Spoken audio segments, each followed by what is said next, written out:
Bismillahirrahmanirrahim. Assalamualaikum warahmatullahi wabarakatuh. Alhamdulillah. Wassalatu wassalamu ala rasulillah wa ala alihi wa ashabihi wa mawalah. Asyhadu an la ilaha illallah wahdahu la syarika lah. Wa asyhadu anna muhammadan abduhu wa rasuluhu amma ba'd. Alhamdulillah, kita panjatkan puji dan syukur kita kepada Allah Subhanahu wa taala atas nikmat dan karunia Allah Subhanahu wa taala. Kita kembali dipertemukan di dalam pelajaran fikih untuk kelas 9 SMPI Al-I'tisam Karawang. Di dalam pertemuan yang ke-12 kali ini kita akan mengkaji tema larangan jual beli gharar, ya. Larangan jual beli gharar. Apa yang dimaksud dengan jual beli gharar?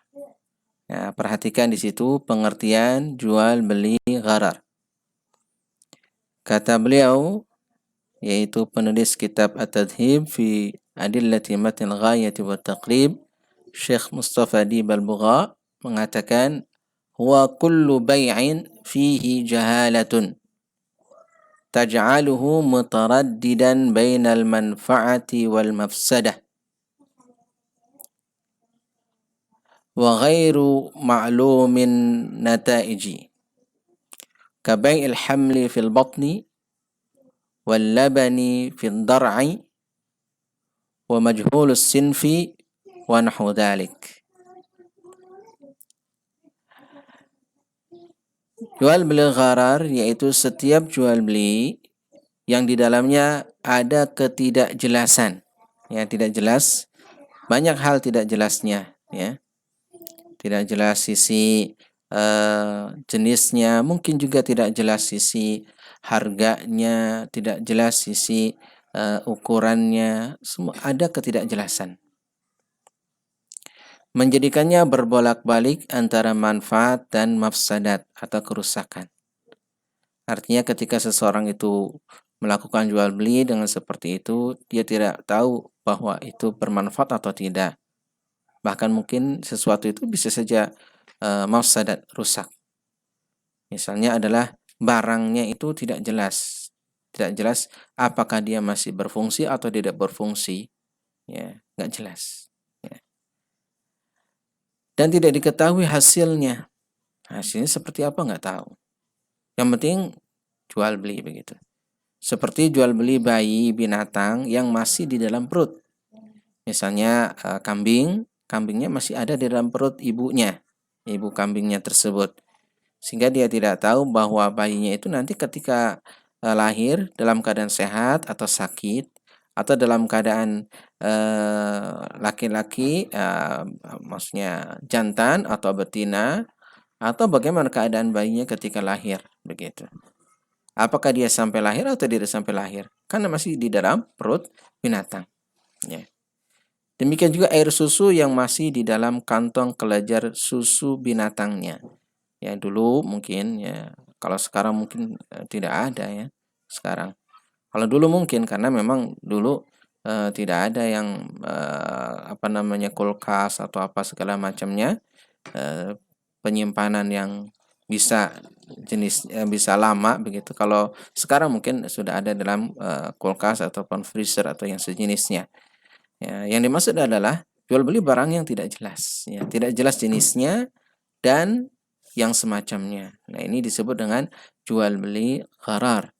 Maka yang jual beli seperti ini dilarang oleh Rasulullah Sallallahu Alaihi Wasallam karena al-Islam senantiasa menekankan kemaslahatan untuk semua pihak.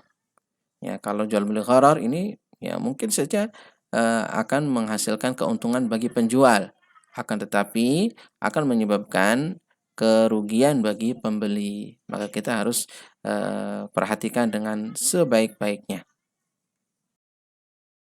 Wa Muslimun an Abi Hurairah radhiyallahu anhu qala naha Rasulullah sallallahu alaihi wasallam an bai'il hasati wa an bai'il gharar.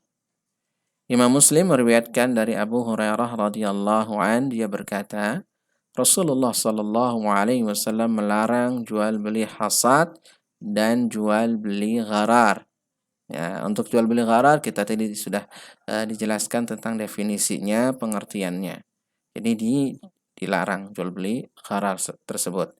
Apa yang dimaksud dengan jual beli hasad? Nah, jual beli hasad, hasad itu dari sebenarnya asal katanya bermakna kerikil, ya, kerikil. Maksudnya bagaimana? Yaitu jual beli, ya, di mana seseorang membeli barang yang belum jelas dengan cara melempar kerikil, dan apa yang dikenai itulah yang dia beli. Nah, itu dulu zaman dahulu misalnya ada barang kemudian dia lempar pakai kerikil, kemudian yang terkena oleh kerikil itu yang dibeli. Nah, ini termasuk dalam kategori jual beli yang tidak diperbolehkan. Atau mungkin yang sekarang namanya lotre, ya, lotre yang seperti itu. Nah, itu juga tidak diperbolehkan. Di samping dia adalah gharar, dia juga adalah termasuk kategorinya judi, ya, judi. Nah, judi juga dilarang di dalam al-Islam, begitu. Demikianlah pelajaran kita pada hari ini atau pertemuan kali ini. Mudah-mudahan bisa diambil manfaatnya, dan berhati-hatilah dengan jual beli yang dilarang, ya, karena di samping itu adalah merugikan, dia juga adalah termasuk dalam kategori dosa, ya. Karena apa? Rasulullah Shallallahu alaihi wasallam melarangnya. Wallahu a'lam bishawab. Walhamdulillahi rabbil alamin. Wa sallallahu ala nabiyyina Muhammadin wa ala alihi wa sahbihi ajma'in. Subhanakallahumma bihamdika asyhadu an la ilaha illa anta astaghfiruka wa atubu ilaik. Wassalamu alaikum warahmatullahi wabarakatuh.